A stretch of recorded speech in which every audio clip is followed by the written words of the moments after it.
નમસ્કાર દર્શક મિત્રો, આપ જોઈ રહ્યા છો ગુજરાત ન્યૂઝ 86। અવનવા સમાચાર માટે અમારી ચેનલને લાઈક કરો, શેર કરો તેમજ સબસ્ક્રાઇબ કરો। તો જોઈએ આજના સમાચાર। બનાસકાંઠા કાંકરેજ તાલુકાના મુખ્ય મથક શિહોરી ખાતે રામનવમીની ભવ્ય રીતે શોભાયાત્રા કાઢવામાં આવી। પ્રાપ્ત વિગતો અનુસાર કાંકરેજ તાલુકાના મુખ્ય મથક શિહોરી ખાતે ભગવાન શ્રી રામની આન બાન અને શાનથી વિશેષ શૃંગાર કરી નિજ મંદિર ખાતેથી શોભાયાત્રા નીકળી હતી, જેમાં ગરબી ચોકથી શિહોરી બસ સ્ટેન્ડ થઈ મેઇન બજાર થઈને પાટણ નાળા પાસે ગૌમાતાના સ્ટેચ્યુથી પસાર થઈને દિયોદર નાળાથી નિજ મંદિર પરત ફરી હતી, જેમાં ચુસ્ત પોલીસ બંદોબસ્ત ગોઠવવામાં આવ્યો હતો અને ભક્તો દ્વારા જય શ્રી રામના નારા સાથે સમગ્ર વાતાવરણ એકદમ ભક્તિમય બની ગયું હતું।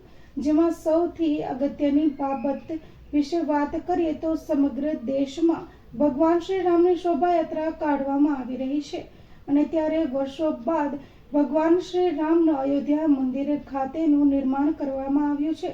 ત્યારે હવે દુનિયાભરના હિન્દુઓ માટે એક આસ્થાનું મહાપર્વ એટલે રામનવમીની ભવ્ય રીતે શોભાયાત્રા કરી અને ઉજવણી કરવામાં આવી રહી છે, જેમાં કાંકરેજ તાલુકાના મુખ્ય મથક શિહોરી ખાતે શ્રી રામ સેવા સમિતિ અને શિહોરી ગ્રામ પંચાયત સરપંચ સહિત 18 આલમના લોકો દ્વારા સુંદર રીતે શોભાયાત્રા કાઢવામાં આવી હતી, જેમાં દિયોદર તાલુકાના સોરાણા પ્રાથમિક શાળાના બાળકો દ્વારા લાકડી અને તલવારબાજીના કરતબો રજૂ કરવામાં આવ્યા હતા અને લોકોને મંત્રમુગ્ધ કરી દીધા હતા, જેમાં માસ્ટર ટ્રેનર કોચ રાજેશભાઈ શિવશંકરભાઈ જોશીએ બાળકોને ટ્રેન કરીને યોગ્ય રીતે તૈયારીઓ કરાવી હતી।